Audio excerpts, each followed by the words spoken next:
Radio, Kabupaten Inovasi Infonya. Halo, selamat pagi. Assalamualaikum warahmatullahi wabarakatuh. Dengan Suara FM yang sudah berada semoga dalam keadaan baik-baik saja. Dan walaupun yang melakukan salam sejahtera untuk kita semuanya, semoga kita semua diberikan oleh ya. Oke, baik, jumpa lagi bersama saya Ayu. Mari Anda di Rama Live. Kita bincang sehat dari RSUD Purworejo ya. Pastinya dengan informasi yang menarik, asik juga bermanfaat. Dan kali ini sudah hadir narasumber kita.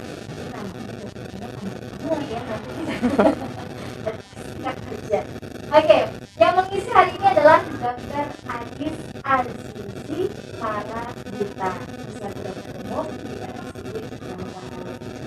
Nah, untuk tema kali ini sebelumnya kita sangat belajar. Selamat pagi, apa kabarnya? Ini namanya Mbak Adis atau Mbak Azizi? Siapa? Selamat pagi Mbak. Ini boleh dipanggil Adis aja nggak apa-apa? Oke, Dokter Adis ya.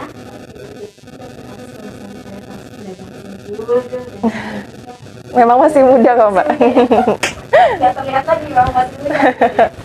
Oke Dok, kita akan mengangkat tema di mana adalah yang berkaitan dengan benda-benda atau barang yang dilarang ya. Kita harus mengajukan keterangan. Nah, ternyata ini temanya one on one ya, bukan one game ya. Oke. Nah, sebelum ke materi, silakan untuk Dr. Adis memberikan saran pendengar Kirama FM terkait tema di kesempatan kali ini. Oke, terima kasih. Sebelumnya selamat pagi seluruh pendengar dari Rama FM. Hari ini dari RSUD Citrawardoyo kita akan saling diskusi ya, ngobrol-ngobrol bareng tentang pemberantasan dan bahaya narkoba gitu. Untuk gampangnya sih seperti itu. Nah, tema untuk tahun ini itu adalah War on Drugs. Jadi jelas kita harus sama-sama bareng-bareng kita bergandengan tangan untuk memerangi narkoba. Jadi tidak hanya tugas pemerintah, tidak hanya tugas kesehatan, petugas kesehatan, tapi juga tugas dari masyarakat untuk melindungi diri sendiri lah dari bahaya narkoba. Tidak hanya tugasnya BNN aja. Betul. Kita sebagai masyarakat harus terang. Cuman kan kita tidak tahu perangnya tuh dengan cara apa nanti kita tahu. Nah, betul Nah, sekali. untuk mengawali tema, mungkin bisa dijelaskan.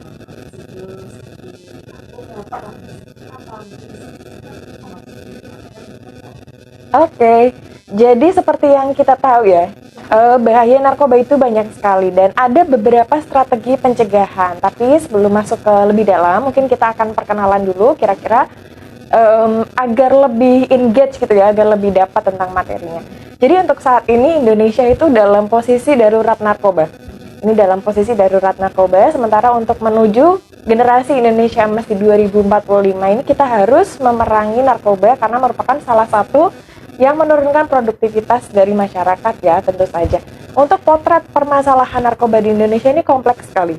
Dari mulai geografis kita yang terbuka, bentuknya kepulauan ya, sehingga mudah sekali untuk narkoba itu masuk dari setiap celah di Indonesia. Terus selanjutnya adalah seperti yang kita tahu, masyarakat kita ini kan jumlahnya banyak ya, salah satu yang terbanyak di dunia untuk populasinya di Indonesia. Sehingga itu menjadi pusat pasar yang potensial nih untuk menjadi peredaran gelap narkoba. Terus selanjutnya adalah peredaran gelap narkoba ini permasalahannya tidak hanya mengenai yang dewasa saja, tapi kita harus waspada karena anak-anak dan remaja juga sekarang menjadi sasaran empuk. Nah, ini menjadi PR bagi para orang tua juga ya. Terus selanjutnya ini yang kita juga alami di sini ya, terutama di Purworejo adalah minimnya fasilitas dan akses stabilitas layanan rehabilitasi. Nah, pasti masyarakat Purworejo juga belum tahu nih, kira-kira kalau misalkan membutuhkan akses rehabilitasi narkoba di Purworejo, harus datang kemana sih? Harus seperti apa? Seperti itu. Terus selanjutnya adalah stigma. Stigma terhadap pengguna narkoba itu kan besar sekali di masyarakat, sehingga ketika ada pecandu yang dalam tanda kutip ya, ingin bertaubat gitulah bahasanya, ingin sembuh, itu dia bingung harus kemana, selain karena bingung tidak tahu harus kemana, tapi juga bingung ketika statusnya diketahui oleh masyarakat akan jadi seperti apa, apakah masih diterima di masyarakat atau gimana. Terus sistem penegakan hukum di Indonesia terhadap narkoba ini juga kita harus akui ya, masih agak kurang gitulah bahasanya. Terus modus operandinya juga macam-macam ini. Seperti yang kita tahu, kadang-kadang ada berita anak-anak di SD misalkan jualan permen. Ternyata permen tersebut ada ya. Jadi modusnya ini benar-benar macam-macam dan kita kadang tidak expect tuh. Ya itulah kira-kira banyak dari sekian banyak potret permasalahan narkoba di Indonesia. Kalau dokter Adi sendiri bagaimana dengan pernyataan kalau misalnya ini adalah semacam perang dunia dari negara lain untuk menghentikan Indonesia melalui narkoba? Oke, jadi sebenarnya narkoba ini adalah permasalahan bersama ya, bukan hanya permasalahan Indonesia. Tapi karena Indonesia ini merupakan salah satu negara yang masih berkembang, kita kan belum negara maju ya, masih negara berkembang, sehingga benteng kita terhadap pertahanan narkoba itu tentu lebih rentan dibandingkan negara-negara maju. Walaupun saya kurang setuju ya kalau misalkan terkhusus untuk Indonesia gitu, ini untuk menghancurkan Indonesia. Tapi yang pasti di mana negara-negara yang bentengnya kurang kuat ya pasti akan dalam tanda kutip pasti akan lebih hancur dibanding yang bentengnya sudah kuat yang udah maju gitu. Gitu deh. Nah kalau misalnya dokter Adi sendiri di Purworejo ini, kalau kita memantau ada beberapa persen orang-orang yang di Purworejo menggunakan narkoba. Oke, nah ini kesulitannya. Jadi di Purworejo itu kita ada istilahnya IPWL ya, institusi penerima wajib lapor. Jadi itu merupakan instansi kesehatan yang itu ditunjuk oleh pemerintah untuk rehabilitasi narkoba. Nah, kita belum punya IPWL yang terintegrasi gitu, jadi belum ada fasilitas kesehatan yang ditunjuk karena belum ada nih BNN Purworejo. Sehingga kita untuk data sendiri jadi belum valid. Berbeda sama daerah yang dia BNN-nya sudah terintegrasi ya dengan fasilitas kesehatan, itu kan pasti datanya juga jadi lebih valid gitu. Tapi kalau untuk secara garis besar itu bisa diketahui, Mbak. Jadi secara garis besar untuk pengguna narkoba itu bisa diketahui siapa-siapa saja. Kalau secara garis besar di Indonesia ya, itu malah justru 59,3% itu berasal dari lingkungan pekerja. 23,7% dari institusi pendidikan, sementara 17% itu dari lingkungan masyarakat secara umum. Jadi mungkin dikarenakan untuk menjadi pecandu narkoba ini butuh modal ya, Mbak. Butuh modal. Sasarannya yang berduit. Iya, sasarannya yang sudah bekerja. Meskipun kompleks ya, kasusnya kompleks. Ketika orang menjadi pecandu narkoba itu kasusnya kompleks. Tapi memang salah satu dasarnya memang harus punya duit ya. Kalau usianya lebih ke yang muda-muda atau yang udah berkeluarga? Oke, kalau misalkan dari usia, ini memang stratifikasi lagi sih, hampir sama, lebih banyak di usia produktif. Kalau untuk berkeluarga atau enggak, memang tidak ada datanya secara detail, tapi lebih banyak usia produktif. Usia produktif itu berarti ya dewasa ya, dikatakan dewasa kalau menurut WHO itu di atas 18 tahun. Itu yang paling banyak. Nah kan kalau misalnya saya pernah ke lapas anak ya, rata-rata anak-anak yang usia SMP, anak SMA ada sedikit, malah banyak SMP. Itu rata-rata kebanyakan mencoba narkoba. Kira-kira menurut dokter sendiri itu bagaimana? Kenapa anak-anak tersebut umur usia tersebut rata-rata sekali mencoba? Oke, itu waktu itu di lapas mana, Mbak, kalau boleh tahu? Lapas Sutarjo. Oh, tapi waktu itu saya di tahun 2020-an. Di tahun 2020-an di lapas Purworejo. Jadi sebenarnya ada banyak hal ya yang menyebabkan seseorang ini menjadi istilahnya tertarik untuk mencoba narkoba. Dan itu proses terbentuknya itu panjang sekali, dari mulai misalkan kompromi itu kita bergaul dengan sesama pengguna narkoba.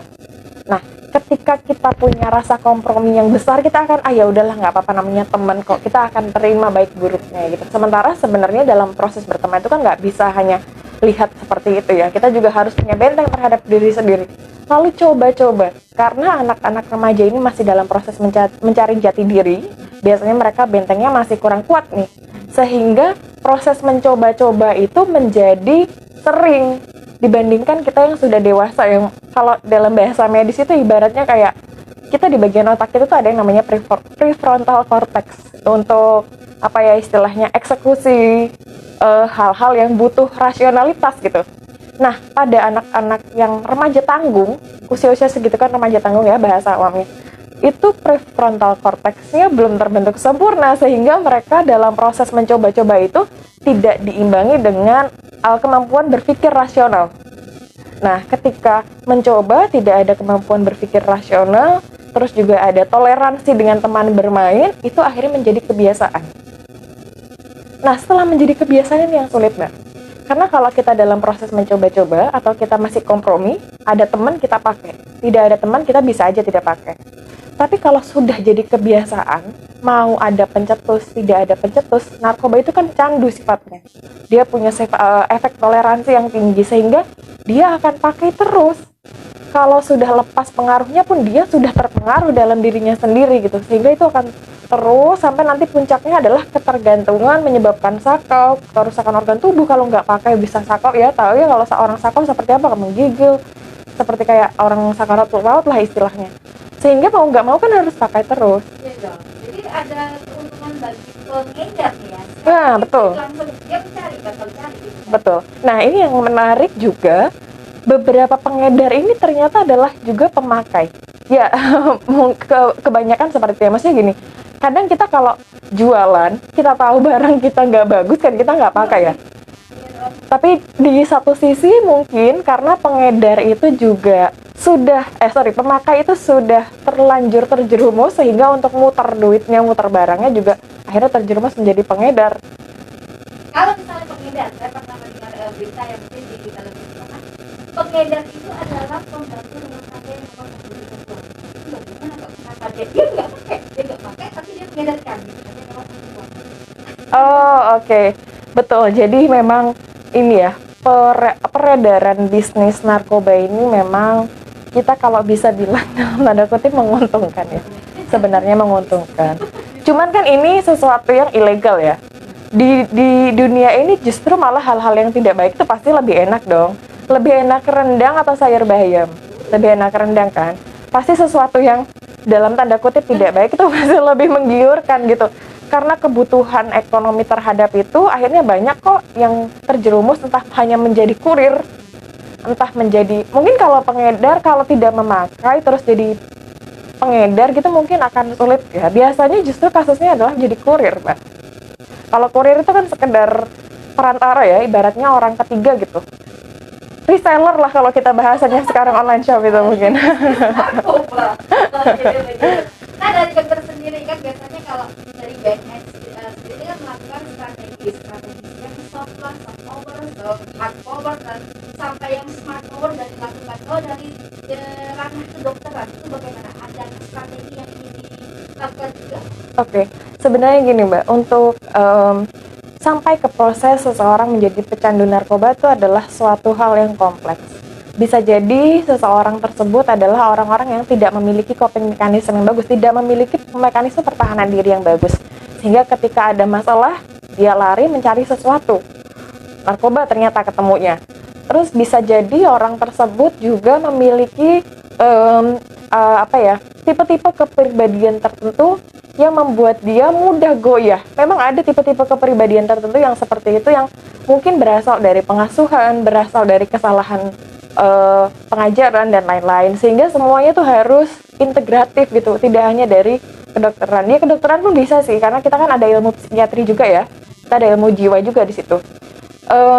Sebaiknya kalau dari kedokteran murni ya kita hanya bisa dalam tahap edukasi tentu, karena itu masih ranahnya kita ya sebagai orang medis, edukasi tentang bahaya narkoba. Kita juga edukasi untuk penguatan keluarga, karena keluarga ini adalah support system yang paling vital pada seseorang.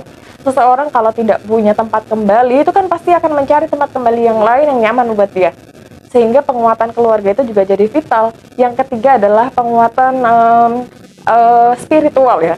Spiritual di sini tuh sebenarnya tidak hanya fokus kepada agama, tapi bagaimana dia ibaratnya seseorang itu roh dan jiwanya tuh benar-benar menyatu gitu. Dia benar-benar memahami potensi dia sebagai manusia, dia benar-benar memahami kehidupan dia sebagai manusia gitu, sehingga dia terlalu ibaratnya gini, kalau orang berpikir rasional itu orang sekali terjerumus narkoba yang hilang akan banyak. Keluarga bisa hilang, teman-teman hilang, pekerjaan, pendidikan, masa depan itu semua bisa hilang dalam sekejap mata. Sehingga kalau kita masih berpikir rasional tuh, seseorang pasti tidak akan terjerumus ke situ. Terus yang pasti kita juga bertanggung jawab di rehabilitasi ya. Mungkin itu lebih spesifik ranahnya dari dokter spesialis jiwa atau psikiatri. Nah tadi kan sempat kita membahas dengan IPWL ya, tadi dijelaskan institusi penerima wajib lapor. Oke. Nah dari dokter sendiri tadi menanggapi belum ada proses yang setuju, ada harapannya untuk ada di keluarga. Oke, jadi sebenarnya ini sudah dalam rangka untuk menuju ke situ ya. Jadi dari BNN Magelang itu rencananya akan bekerja sama nih untuk membuat dalam tanda kutip dengan BNN Purworejo dan nantinya akan membuat sistem yang terintegrasi terkait IPWL ini. Untuk RSUD Dr. Citra sendiri kan memang memiliki 3 dokter spesialis jiwa ya. Kita memiliki 3 dokter spesialis jiwa dan kita juga memiliki bangsal rawat inap jiwa juga. Sebenarnya kalau dari sumber daya itu sudah mumpuni, tapi ya proses itu kan pasti ada ya. Kita harapannya semoga nanti segera ada di Purworejo sehingga bisa mencakup lah. Kita yakin kok, maksudnya mungkin tidak terlihat sekarang, tapi biasanya kasus-kasus tersebut itu sifatnya kayak fenomena gunung es. Jadi kelihatannya kayaknya kecil, tapi ternyata di bawah. Iya. Apa gitu kan lama-lama. Iya. Kita nanti akan membahas tentang apa sih yang membuat seorang itu online-nya. Selamat pagi, ini dari Bu Min, ini benar ya. Selamat pagi Bu Dokter, terima kasih. Ini yang berubah ya. Oke, selamat pagi Bu Min. Jika ada jajaran permen yang ada narkoba, kalau yang memakannya apakah lama-lama bisa ketagihan? Oke.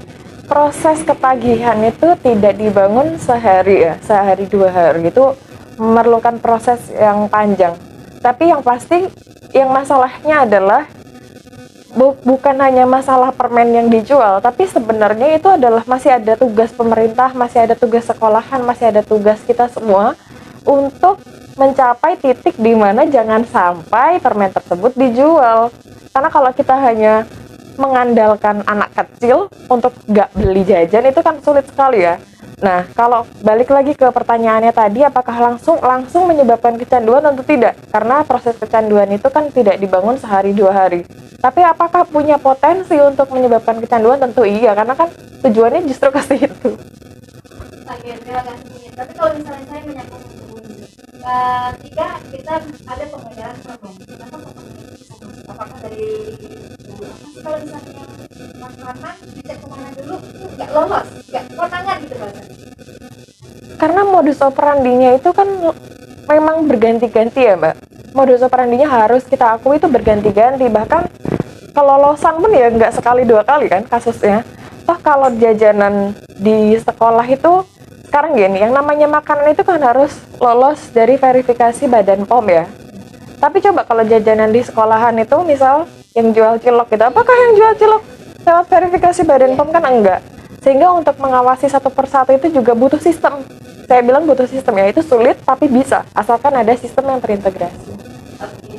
Terima kasih Bu Min, dan mungkin untuk pendengar KPFM silakan yang ingin berinteraksi langsung bersama Dokter Adis ya untuk mengenai narkoba dan sebagainya, silakan di line teleponnya di 0275 32146 dan juga SMS online serta WhatsAppnya di 081392696815. Nah mungkin kita menuju ke yang membuat seseorang terjerumus ke korupsi.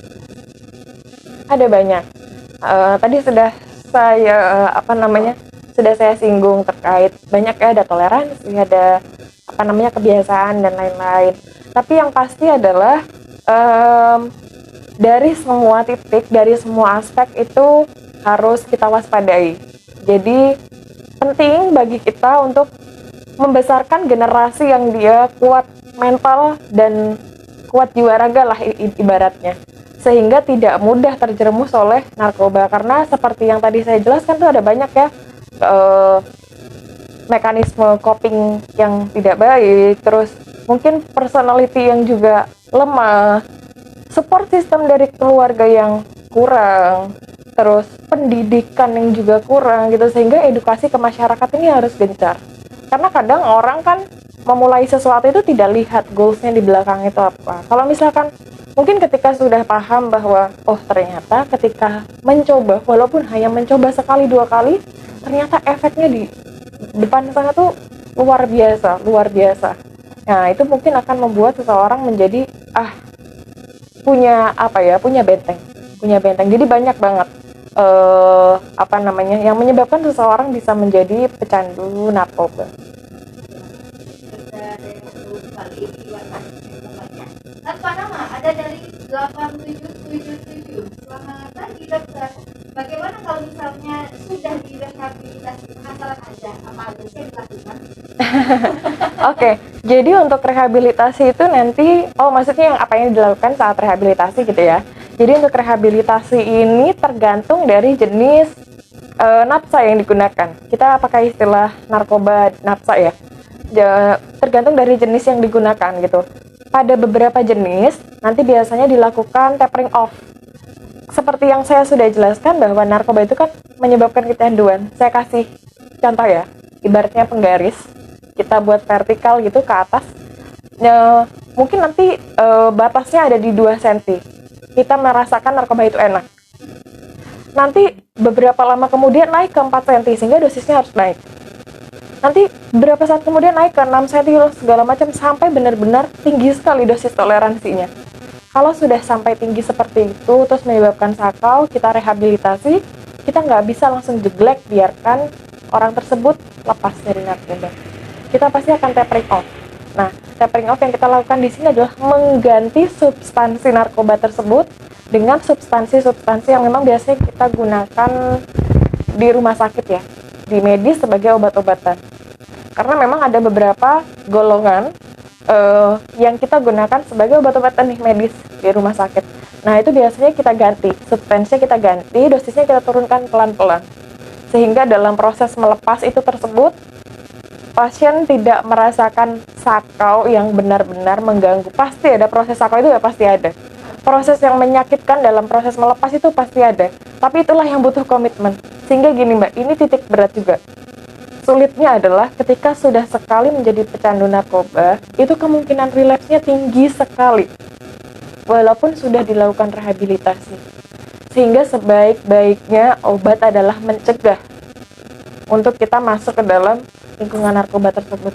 Karena prosentase orang yang direhab dan relapse itu juga masih cukup besar. Ini masih menjadi PR lah, masih menjadi PR kita bersama. Terima kasih. Ini menyambung pertanyaan dari yang di SMS ini tanpa ada namanya di bawah. Oke, ada apa di klausan saja di sini.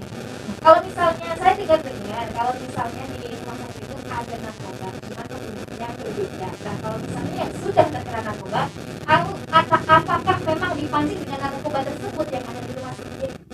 Dipancing gimana ya? Saya kayak ikan gitu dipancing. Kemudian ketemu narkoba, sembuh gitu ya. Kalau narkoba di rumah sakit itu gunanya buat apa mungkin? Banyak. Ada beberapa jenis golongan ya. Misalkan ada narkotika. Dari napsa itu misalkan ada narkotika. Narkotika ini kan ada 3 golongan. Ada golongan 1, ada golongan 2, dan golongan 3. Golongan 1 itu yang hanya digunakan untuk ilmu pengetahuan saja. Kita nggak pakai secara medis untuk ke pasien, tapi mungkin untuk penelitian, pokoknya untuk pengembangan ilmu pengetahuan saja. Contohnya heroin, kokain, dan ganja itu kita nggak pakai. Tapi ada golongan 2 nih. Golongan 2 ini adalah pilihan terapi yang biasa banget kita gunakan di rumah sakit. Contohnya adalah morfin dan petidin. Morfin dan petidin itu salah satu yang sering kita gunakan. Contohnya pada pasien-pasien kanker, pasien kanker terutama yang terminal itu kan nyeri. Ada nyeri kanker itu kan nyeri sekali, sehingga tidak bisa kita gunakan anti nyeri yang biasa, harus kita berikan morfin. Terus petidin. Petidin itu biasa kita gunakan dalam proses operasi, untuk proses anestesi. Tapi dengan dosis terapi ya, ada yang namanya dosis terapi, ada yang namanya dosis toksik. Nah, dosis toksik itulah yang digunakan sebagai yang disalahgunakan oleh pecandu. Nah, kalau kita pakainya dosis terapi itu beda dosis. gitu. Tidak mungkin bakal ketagihan gitu. Nggak mungkin, nggak mungkin. Jadi misalkan dari rumah sakit nih habis apa namanya kayak cancer gitu terus dapat pengalaman ketagihan nggak? Ya. Oke, nah untuk menyambung pertanyaan dari Mas apa di pengawasan, gimana tuh maksudnya pancing narkoba dengan narkoba gitu? Sebenarnya ini pertanyaannya agak ambigu ya. Mungkin maksudnya, apakah maksudnya kalau sudah jadi pecandu, terus habis itu dipancing, dikasih lagi? Sepertinya nggak ada hubungannya sih, karena gini, seperti yang saya jelaskan tadi ya, kalau untuk penyalahgunaan narkoba itu kan harus pakai dosis toksik. Untuk mencapai ngefly-nya itu tadi tuh harus sampai ke dosis toksik. Sementara kalau yang kita kasih di medis itu kan dosis terapeutik. Nah, beda cerita sama rehab. Kalau di rehab itu memang kita tapering off. Tapering off itu kalau tangga itu kita turun pelan-pelan. Gitu. Jadi kita benar-benar dari dosis yang ditentukan kita turun pelan-pelan gitu ya. Mungkin itu kali ya yang dinamakan mancing, itu justru itu kali. Mungkin gitu ya. Mancing biar turun. Pokoknya aja mancing gitu ya. Oke, terima kasih dokter Adi yang sudah menjelaskan. Terima kasih dokter.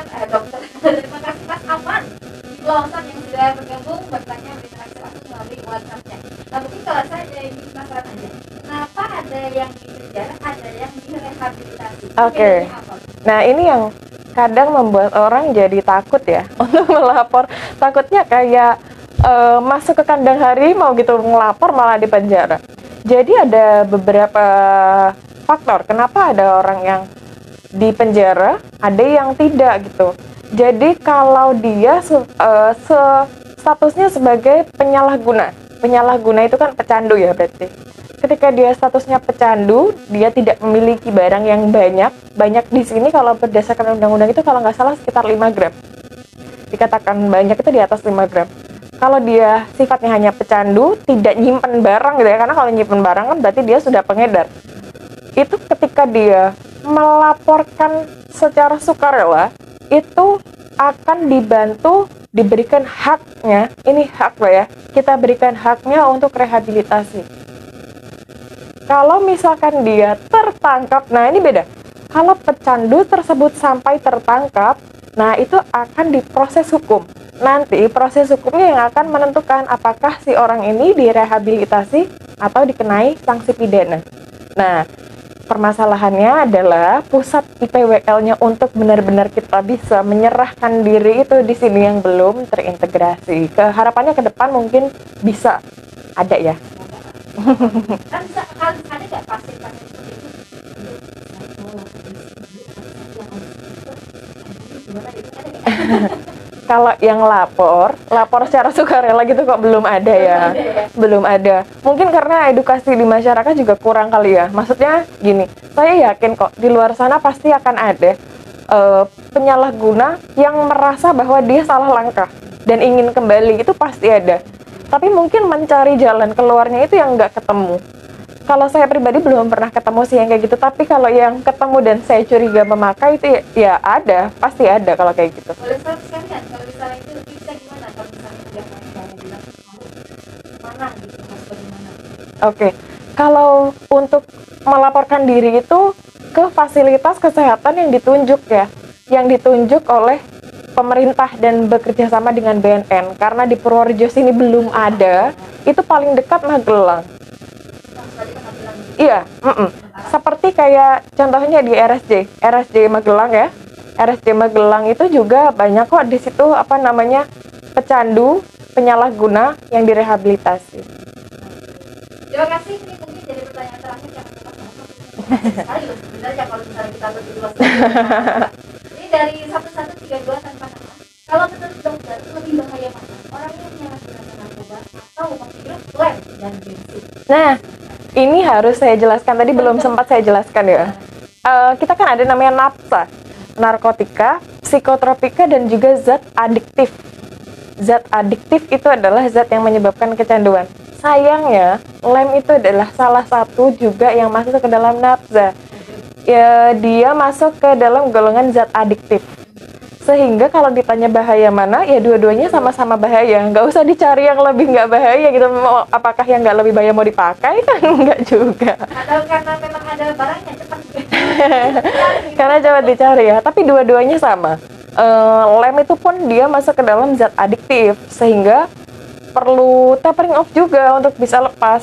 Nah, ini biasanya anak-anak karena lihat di YouTube atau apa, kebutuhan dilempar. Iya, betul, betul. Di situ. Oke, dan terima kasih untuk satu-satu tiga doa yang sudah gabung pagi hari ini. Karena waktu juga pendek sekali. Mungkin dari dokter asistensi kiranya belum tersampaikan tentang materi kita, sampaikan saja. Oke, jadi secara garis besar ya, ini adalah upaya pemerintah untuk kita memberantas narkoba nih. Ada beberapa strategi dan juga kebijakan.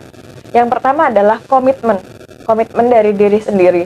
Jadi kita harus menjaga komitmen kita untuk menjaga diri, keluarga, komunitas kita dari penyalahgunaan narkoba.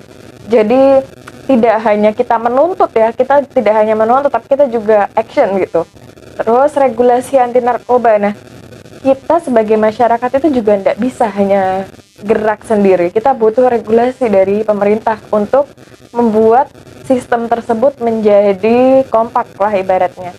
Terus konsolidasi kekuatan, konsolidasi dan penanganan yang masif dan juga bersama-sama inilah yang akan menyebabkan pemberantasan narkoba menjadi lebih efektif. Contohnya konsolidasi dari pihak BNN dan juga fasilitas kesehatan seperti itu. Terus dan juga institusi pendidikan juga ya. Terus bersih narkoba ini mewujudkan lingkungan masyarakat, pemerintah, tempat kerja, kampus yang bebas narkoba, misalkan dengan melakukan cek narkoba ya, cek urin biasa yang paling biasa kita lakukan.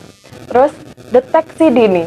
Nah, deteksi dini ini juga penyelenggaraan tes urin yang berkala. Ini bedanya. Dia tes urin yang berkala di lingkungan kerja kita itu sebenarnya dibutuhkan untuk screening, deteksi dini. Apakah di lingkungan kita ada penyalahguna yang harus kita bantu atau tidak? Ini Emper, gak apa-apa ya satu pertanyaan dari orang yang lihat ini Emper langsung. Ciri-ciri pemakai narkoba gimana Mbak? Terima kasih. Oke. Ciri-ciri pemakai narkoba ini sebenarnya banyak ya Mbak. Ciri-ciri fisiknya misalkan berat badannya turun drastis, matanya terlihat cekung, merah, bibirnya kehitam-hitaman, pucat. Nah, yang paling sering terlihat itu di tangan, terutama narkoba jenis intravena ya, narkoba suntik. Itu di tangan ada banyak bekas-bekas luka, kayak disilet-silet gitu. Terus, buang air besar, buang air kecilnya kurang lancar, sama kalau perilakunya itu males. Biasanya tiba-tiba lari dari tanggung jawabnya. Kalau bekerja kok tiba-tiba performanya turun. Kalau sekolah tiba-tiba nilainya jelek misalkan. Terus sikapnya dia tidak peduli dan jauh dari keluarga. Nah, kalau kita punya mekanisme keluarga yang kuat, kita punya sistem pertahanan keluarga yang kuat, kita kan bisa mendeteksi karena kita dekat satu sama lain. Tapi kalau keluar anak misalkan sudah lepas dari orang tuanya, nggak dekat dengan orang tuanya, gimana caranya orang tuanya bisa mengenali perubahan perilaku? Terus suka mencuri juga kadang-kadang ya, karena dia butuh uang kan, butuh uangnya, selalu kehabisan uang ya. Tapi kalau jangan sampai kalau ada orang yang kehabisan uang suka mencuri tiba-tiba dituduh narkoba, enggak juga ya. Dan terima kasih banget yang sudah berkesempatan untuk WhatsApp-nya. Berinteraksi langsung bersama Bang Ariska. Dan langsung aja kita ke closing statement pesan-pesan yang disampaikan kepada pemirsa mereka tentang tema yang kita akan. Oke. Ini mungkin menjadi perenungan kita bersama ya, bahwa untuk menghilangkan kebiasaan ketagihan itu butuh perjuangan seumur hidup, sehingga lebih baik mencegah daripada mengobati. Ada banyak risiko yang bisa kita hadapi, risiko kehilangan pekerjaan, mencoreng nama baik institusi, anak, istri, keluarga terabaikan, karir masa depan hancur, bisa menyebabkan kecelakaan, karena kasusnya banyak ya kecelakaan, menyebabkan kerugian material untuk diri sendiri dan juga keluarga. Terus kemungkinan relapse-nya tinggi, walaupun sudah di rehab, bisa kemungkinan relapse. Relapse itu jadi pecandu lagi. Terus banyak korban narkoba yang akhirnya terus terjerumus ke dalam lingkungan kejahatan dan pencurian. Yang pasti adalah korban narkoba bukan saja membuat dirinya sendiri menderita, tapi juga keluarga, teman-teman, bahkan orang-orang yang dicintai. Jadi jauhi narkoba, kita perangi bersama-sama. Kita perangi bersama-sama. Wah, yang penting kita harus sadar diri aja deh kalau kita memang gak punya duit. Yang paling penting ya sebenarnya. Oke, nilainya di dompet kita loh, tapi jangan walaupun dompet kita banyak, coba-coba dong. Oke, terima kasih, semoga informasi ini bermanfaat buat Anda dan masyarakat Purworejo pada mendengarkan informasi berbeda. Dan misalnya saya, Ayu dan juga Dr. Adis untuk